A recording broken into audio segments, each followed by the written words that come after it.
너희는 표적과 기사를 보지 못하면 도무지 믿지 아니하니라. 신하가 가로되 예수께서 가라사대 내 알과 주께서 내려오소서.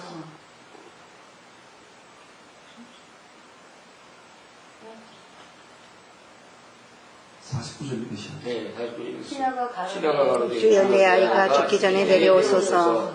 예수께서 가라사대 가라 네 아들이 살았다 하시는데 그 사람이 예수의 하신 말씀을 믿고 가더니 내려가는 길에서 그 종들이 오다가 만나서 아이가 살아났다 하거늘 그 낳기 시작할 때를 물은즉 어제 제7시에 열기가 떨어졌나이다 하는지라. 아비가 예수께서 아들이 살았다 말씀하신 그 때인 줄 알고 자기와 그 온 집이 다 믿음이라. 같이요. 이것은 예수께서 유대에서 갈릴리로 오신 후 행하신 두 번째 표적입니다. 아멘. 고마우신 아버지 하나님 감사합니다. 오늘도 우리에게 생명을 허락하여 주시고 또 이렇게 아버지 하나님의 백성들 이 자리에 불러 모아 주셔서 하나님의 그 말씀을 듣게 하며 하나님을 경배하게 하며 하나님 앞에 간구하게 해주신 것을 감사합니다. 하나님 우리가 무엇이가 이처럼 이렇게 사랑하여 주시는지요. 죽을 수밖에 없는 존재들이었지만 주님께서 날마다 우리를 위해 일하시고 또 이렇게 각 아는 사람을 통해서 그 옆에 있는 걸 통해서 다시금 또 주님이 은혜 받는 곳으로 불러주시니 감사합니다. 아버지 오늘 이 여복음 4장 46절 이하의 말씀에 하나님 두 손 들어 축사해 주시고 이 말씀을 하나님과 빼앗는 우리 영혼에는 하나님 풍족한 아버지 그런 말씀들이 해주시고 이 말씀에 하나님 큰 아버지 능력이 깃들어져서 아버지 듣는 자가 듣는 자 하나가 되어 하나님의 능력이 임하게 해주시기를 원합니다. 오늘도 주님이 함께 해주시고 성령이 역사해 주시기를 원하고 예수님의 이름으로 기도하옵나이다. 아멘. 아유 고생하셨습니다. 돌아오시다가 이제 땀좀 다 식으셨어요? 예. 우리가 이 요한복음 4장에 있는 말씀은 여러분들 많이 읽으셨을 겁니다. 이 수가성 여인에 대해서 설명하시다가 주님이 갑작스럽게 이제 이 마지막 끝에 와가지고 이 가나에서 일어났던 일들에 대해서 주님이 다시 설명을 이렇게 쭉 해요. 근데 우리가 이 갈릴리라고 하면 보통 주님이 사역했는 것이 갈릴리 아닙니까? 사역을 했는 장소가 갈릴리인데 그래서 이 갈릴리를 영적에서 상징적 의미로 무엇을 말씀을 하냐 그러면 은혜의 도시다 그럽니다. 주님이 계시는 곳은 은혜가 넘치는 곳 아닙니까? 갈릴리에서 많은 이적과 많은 그 기적을 주님이 베풀어 놓으시고 여기에서 하나님의 역사와 하나님의 그 나라가 이렇게 형성된 것을 볼 수가 있어요. 근데 오늘 이 가나안 지역 안에 가나라고 하는 어떤 특정 지역을 주임으로 주님이 말씀을 이제 하시는데 우리가 요한복음 2장에 보게 되면 거기서 물로 포도주를 만들었던 첫 번째 주님의 기적이 나옵니다. 근데 이 기적 사건 다음에 다시 두 번째 주님이 이제 여기서 이 아들을 고쳐주는데 실제적으로 아들 병 고쳐주는 것은 기적이라고는 우리가 볼 수가 있을 수도 있겠지만 물로 포도주를 만드는 기적과 비교하면요 이건 눈에 보이는 현상이 아니잖아요.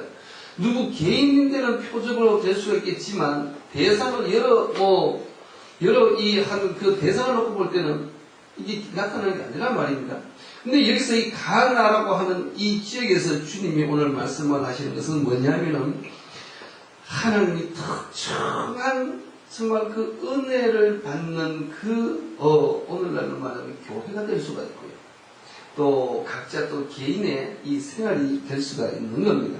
그래서 우리가 이 지역에 보니까 어떤 그 46절에 그 왕의 신하가 있어 그 아들이 가버나움에서 병들었다 이렇게 말합니다. 왕의 신하가 있다. 우리가 일반적으로 보게 되면은 그냥 신학적으로 여러분들 공부를 해봤으면은 그냥 하나의 갈릴리의 분봉왕이었는가? 아니면은 다른 어떤 왕이었는가? 이렇게 할 수도 있겠지만 오늘 이것은 무엇을 말씀을 하냐 그러면 여기서 왕의 신하라고 하는 것은 성경에서 누구를 말하느냐?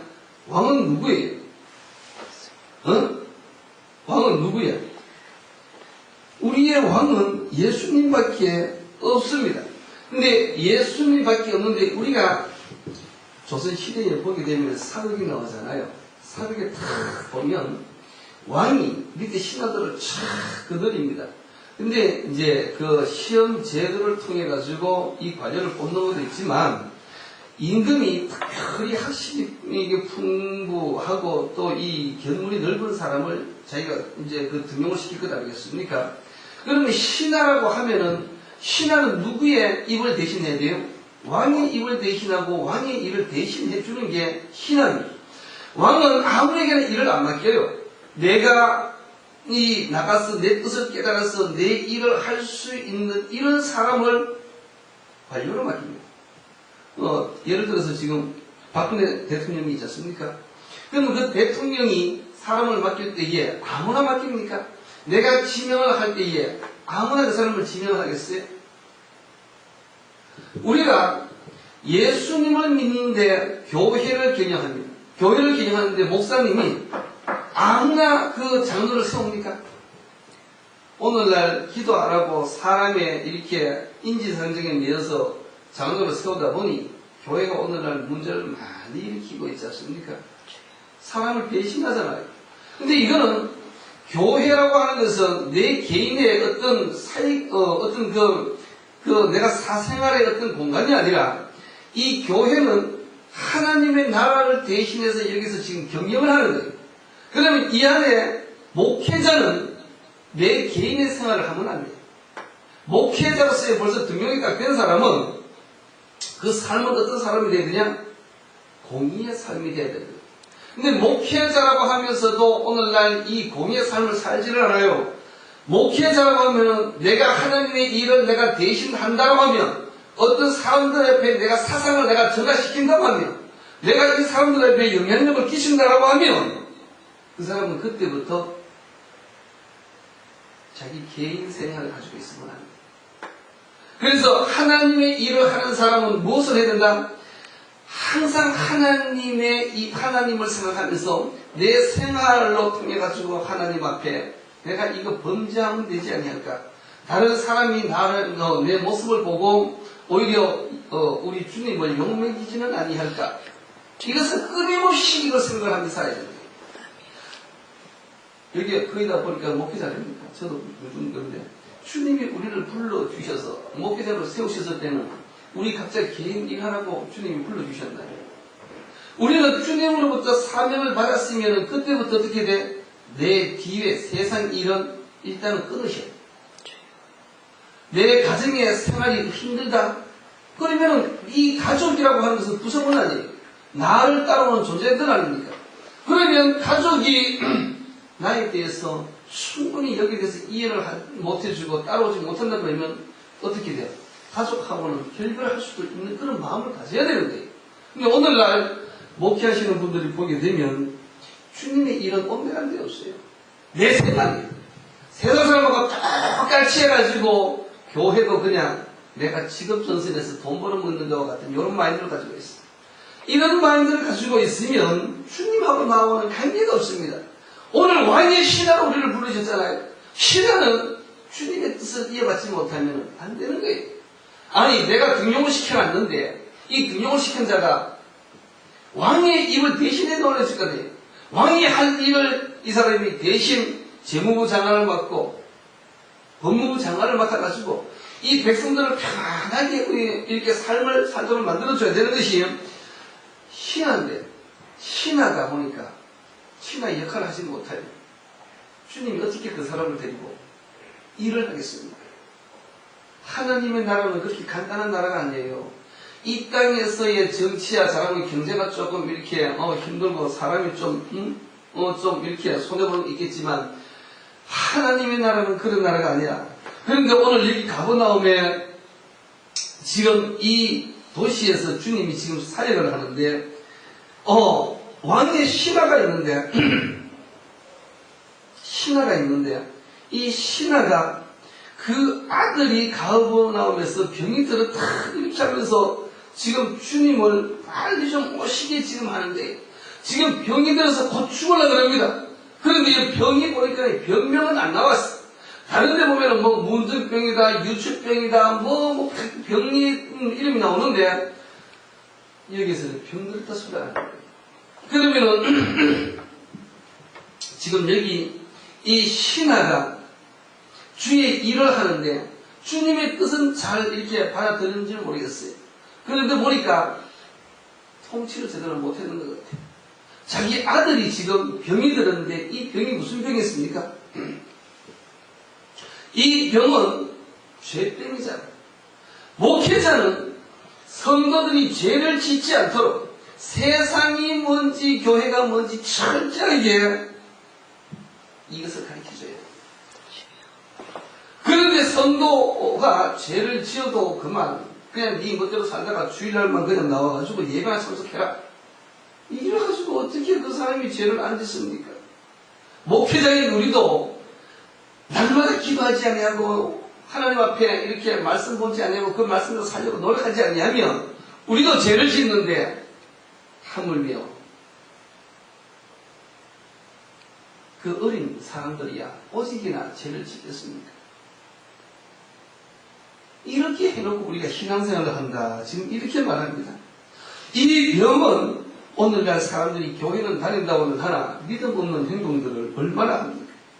믿음이 뭔지는 몰라요. 내가 교회를 다니고 주님을 믿으면 그 주님에 대해서 철저히 우리가 공부를 해야 될 것 아니겠습니까?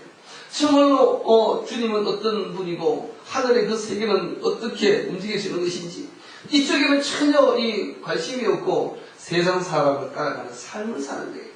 세상 사람을 따라가는 삶을 살다 보니 어떤 사람은 부유한 삶을 살더라. 어떤 사람은 좋은 직업을 가졌더라. 어떤 사람은 무엇을 했더라. 여기에 포커스를 맞춰가지고 일평생 살아가다 보니 이들이 죄를 안 지겠습니까? 병이 안 들겠습니까? 병이 들어버렸지요. 이 교회 다니는 분들은 세상 문화에 따라가면 죽습니다. 세상 문화를 따라가면 죽어요.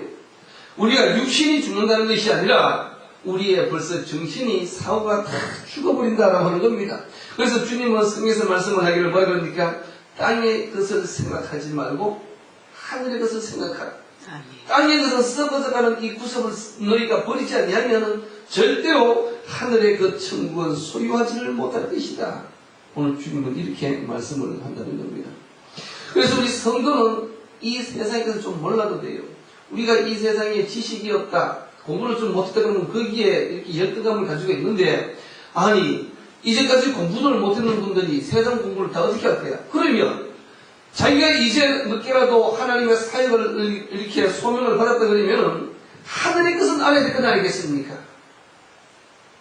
이 땅의 것도 모르면, 이 땅에 제대로 된 지식도 모르면, 이 땅의 것은 그럼 재치 뜨더라도 자기가 하나님의 사람이라고 하면 하늘에 대한 천상의 세계를 좀 알고 설명을 하십니까?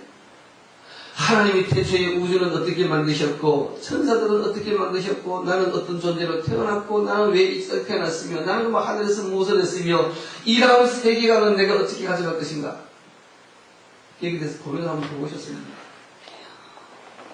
그럼 목회자로서 말이야. 이 땅에 것도 없고 하늘에 것도 없으면 그 무슨 목회자가 그래? 이러면 안 되는 거예요. 이러니 밑에 사람들을 가르칠 때 뭘 가르쳐? 세상에 죄를 지켜 가르쳐. 그래서 밑에 사람 뭐가 돼? 지금 병이 걸렸어. 어떤 병이 걸렸어? 이 죄병이 걸렸어.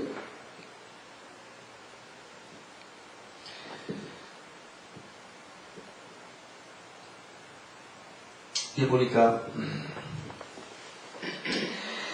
하나님께서 이 남이 하는 것에 대해서, 그러니까 남이 하는 것을 그냥 따라가는 분들이 너무나 많아요. 지금 우리가 이 교회를 다닌다고 하는 누가 세미나 연다, 누가 무산다 그러면 그게 좋지 않아요. 가가지고 그분들이 했는 것을 갖다가 떠들어대요. 이것을 갖다가 정말로 내가 하나님 말씀에 비껴가지고 정말로 하나님이 내한테 말씀하시는 것과 같은 것인지, 저 첫째는 뭐야? 우리가 목회자를 검증할 때 그냥 보면 안 돼요. 이 사람이 목회자가 맞는지 안 맞는지, 목사라는 이 그냥 타이틀만 가지고 나가서 뭘 설교하고 무슨 세미나 한다고 그 사람이 옳은 목회자냐? 절대 천만에요.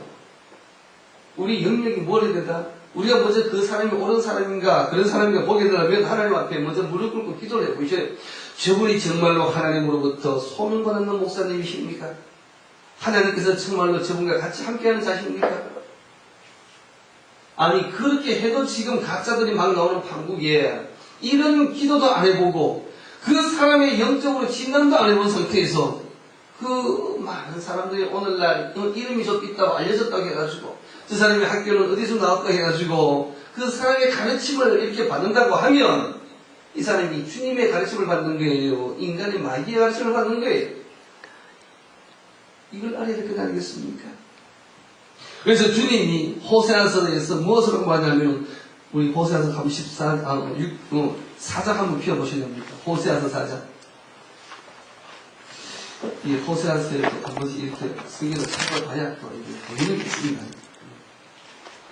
호세아서 4장 14절에 한번 가볼까요? 자, 14절 한 목소리로 같이 읽습니다. 시작. 너희 딸들이 음행하며 너희 며느리들이 가늠하여도 내가 벌하지 아니하리니 이는 남자들도 창기와 함께 나가며 음부와 함께 희생을 드립니다. 깨닫지 못하는 백성은 패망하리라. 아멘. 이게 뭘 말하는가요? 너희 알들이라 그랬어요. 오늘 우리가 정말로 이 사람을 교회에서 성도들을 잘 가르치십니다. 잘 가르쳤으면 이들이 왜 밖에 나가가지고 헤엄을 했을까요? 왜 주님보다 세상을 더 좋아하며 살았을까요? 너희 며느리들이 가늠하여도, 자, 며느리가 가늠을 한 아들하고 이렇게 맞춰가지고 우리의 가문의 DNA를 만들어내야 되는데 이놈의 며느리가 나가서 다른 놈하고 붙어가서 노네? 이걸 용납하겠습니까? 밖에 나가서 다른 데 가서 이런 얘기 저런 얘기 어떤 목사님이 유명하다가 그거 가서 따라 붙여가지고 하나님과 관계없는 말들을 들었을 때에 이 며느리가 지금 가늠하는 것과 똑같다라고 지금 이렇게 말하고 있습니다.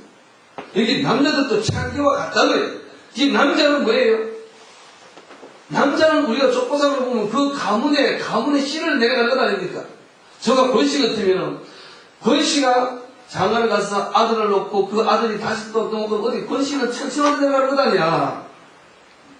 우리가 하나님의 사역자는 하나님의 주님이 재림에 오실 때까지는 끝까지 가야 될 것 아니겠습니까? 근데 이런 남자가 뭐가 됐다? 오늘날 목회자가 다른 말로 쉽게 표현하면 창기가 되었다. 남자가 창기가 되었다. 목회자가 세상을 좋아하는 창의와 같이 되어버렸다는 거예요. 오늘 주님이 이렇게 말씀을 합니다.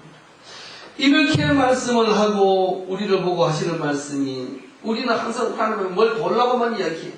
내 몸뚱아리에 지금 더러움이 더덕 붙어있는 기억을 하지 아니하고 그냥 주님께 무조건 보려고만 해. 우리가 길 가다가도 더러운 놈이 있으면 어디 동전 하나 던져줄 수 있겠으나 그래도 양복을 쫙 빼입고 키크게 화장을 하고 또 서 있는 사람을 보게 되면 어떻게 해요? 주더라도 공손하게 주고 밥이라도 한 끼 사줄 것 아니겠습니까? 먹으러 가자는데. 근데 거지들은 그렇게 안 주잖아요. 오늘 우리를 주님이 이렇게 말씀을 한다는 거예요. 그러면서 주님이 말씀을 하기를 너희가 하나님에 대한 지식이 없으면 망한다. 지식이 없으면 망해. 교회를 너희가 아무리 경림하고 다닌다 할지라도 나에 대해서 모르면 안 된다. 그래서 요한복음에서 그 5장에서 주님이 뭐라 그럽니까? 내 일을 한다. 너가 내 일 하느냐? 내 일 하게 되면 내 일이라는 게 뭐야? 주님이라는 게. 너희가 먼저 예수님이 하시는 말씀을 지켜. 너희가 내 말을 지키는 것이 내 하는 일이다.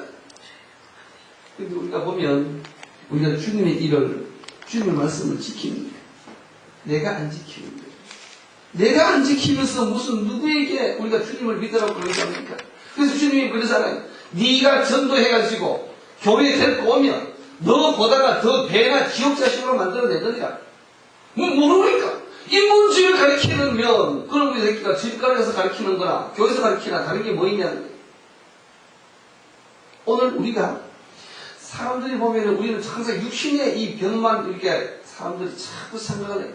내 육신의 병만 병이라고 보는데 주님은 우리에게 말씀을 하기를 머릿속에 있는 이 죄병을 갖다 고쳐내지 않으면 안 됩니다. 네 육신의 병보다도 네 지금 정신적으로 이 흘러내가는 이 사생의 병을 고쳐라. 오늘 주님은 이것을 우리에게 말씀을 한다는 것입니다. 그래서 보니까 사실 거의 죽게 되었더라. 거의 죽게 되었더라. 우리 교회는 가지만 거의 죽게 되었더라. 교회 가면 삶으로 가야 되잖아요. 생활이 기뻐야 되고, 우리가 비록 오늘 물질적으로는 오늘 100만원짜리 받는 월급쟁이랄지라도 내 마음의 행복과 소망과 기쁨이 뭐 있어야 될 것 아니겠습니까? 근데 이것이 안 나오는 거예요. 오직 돈만 벌 거예요. 누구는 월급을 얼마나 탔다, 얼마나 받는다. 이것만 보지 마시고, 우리 그리스도인들은 어차피 돈과는 관계없는 삶을 살 것 하겠습니까? 비록 오늘 내가 얼마를 벌다 할지라도 이 돈, 이것으로 인해 가지고서는 내 삶에 어느 정도, 그것만 조금만 정리된다 그러면 나머지는 주님과 이렇게 삶을 살다 보면 때가 되면 하나님이 돈도 주실 것이고, 먹을 것도 주시고, 그렇게 할 건데, 오히려 돈을 찾아나가는, 그래서 세상을 따라나가는 이러한 삶들을 많이 이렇게 우리가 보게 됩니다. 그래서 이런 사람들 어떻게 돼? 다 지금 죽어버린다. 죽어버린다. 오늘날은 목회자도 그렇고 성도도 그렇고 어느 것 하나 구별된 게 없지 않습니까? 내가 목사야. 그 목사가 많은 건데 목사가 도대체. 저도 목사지만은 목사가 도대체 뭐 사람이 있고 누구를 가르쳐야 되잖아요. 근데 영향력이 없으면 목회자가 필요가 없어. 내가 볼 때.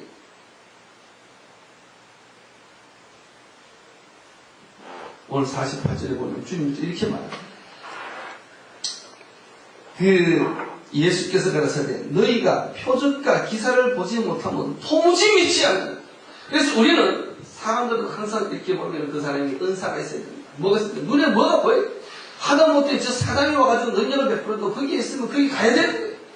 하나님이 말씀으로 우리에게 징치하고 말씀으로 역사를 펴시고 말씀대로 살아라 이렇게 강조를 하는데 하나님의 말씀 듣는 것은 다 잊어버리고 그걸 생각지도 아니하고 그냥 무슨 능력이 좀 나타나면 능력을 우리가 조심해야 될 게 사단도 능력을 부리다 그러지 않습니까? 사단도 죽은 자를 고쳐내고 살릴 수도 있고 병든 자를 고쳐내고 온갖 그걸 다 하는데 주님은 여기서 뭐가 다르다?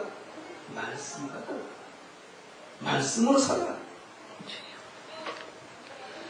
그래서 주님은 오늘 우리에게 말씀을 하기를 말씀을 듣다가 우리의 삶이 우리의 모든 그 행위가 주님 보시 깨끗하면요 하나님 말씀대로 사는 사람을 하나님이 병자로 만들겠습니까?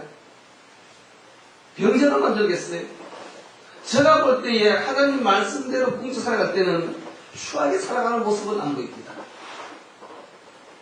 그런데 우리의 삶이 보면 하나님 말씀과 관계없는 삶을 살다 보니 우리는 이런 삶이 지금 되어버립니다. 우리는 누구 놈을 가르친다고 말하고 하다못해 오늘날 뭐 서리 집사라도 어디 가서 그 사찰은 하지 않습니까? 그러니까 이 서리 집사도 어디 가서 남을 가르치기 시작해요. 오늘날 목사만 가르치는 게 아니에요. 성도들이 오늘날 이런 시대에 내 자신도 모르는 판국에 지금 오늘날 많은 이렇게 죄를 퍼뜨리고 있다는 것을 지금 주님이 말씀을 합니다. 그래서 이 49절에 보니까 신하가 다른데 주여 내 아이가 죽기 전에 내려오소서.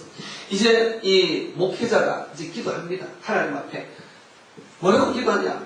주님이요 저 영혼을 좀 불쌍히 여겨주옵소서. 내가 잘못 가르쳤습니다. 이제 내가 저들 잘 가르칠 수 있도록 하면 내가 정말로 철저히 하는 말씀으로 살겠습니다. 첫째는 하나님은 밑에 그 성도 그거 하나 중요하지 않아요. 따지고 봐서는 목회자 한 사람이 제대로 주님의 뜻을 깨달아서 정말로 그들을 양육할 때에 하나님 이런 관심이 있는 거예요. 솔직히 성도분들은 먹고 사는 게 바빠가지고 신앙생활 어지간히 잘 할 수도 솔직히 없어. 내가 살아보니까. 그런데 목사님들은 안 그렇거든요. 그래도 이렇게 남을 그래도 이렇게 선도하는 부분들이 있기 때문에 오늘 주님은 이렇게 말씀을 그래서 주님이 또 이 목회자를 이렇게 통해 가지고 정말로 하나님이 사랑하는 목회자라 그러면 그 기도를 다 들어주십니다. 내가 쓰는 사람인데 내가 그걸 안 들어주겠습니까? 아멘. 박근혜 대통령이 밑에 장관들이 올라와가지고 이걸 이렇게 해주셔야 됩니다. 그러면 그래 당신 네 마음대로 한번 해봐라. 내가 뒤에서 도와줄게. 왜 안 그러겠습니까? 주님도 마찬가지라는 거예요.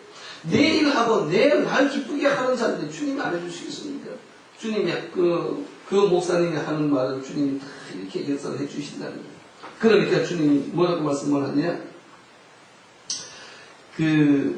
49절에 신하가 가로되 주여 내 아이가 죽기 전에 내려오셔서 그러니까 50절에 예수께서 가라사대 가라 네 아들이 살았다 하시는데 그 사람이 예수의 하신 말씀을 믿고 갔다는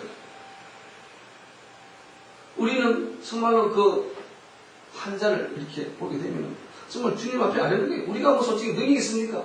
어떤 여기 뭐 환자들이 많이 왔던 데는 뭐 암 환자가 왔든 아니면 어떤 뭐 고질병의 환자가 왔든 우리는 능력이 없어요. 주님이 고쳐주셔야 되는 거예요. 우리를 통해서 우리의 기도를 통해 주님이 일을 해주셔야 하는 것이지 우리는 힘이 아니지 않습니까? 아멘. 그러니까 오늘은 많은 목회 하시는 분들이 자기가 힘인 것처럼 움직여요. 절대 그럴 수는 없습니다. 나도 그냥 하나의 이게 주님으로부터 사용되는 도구에 불과한 존재인 거예요. 그래서 주님이 누가 내 말을 해주느냐에 따라가지고 주님이 사랑해주는 부부전 할 걸 알겠습니다.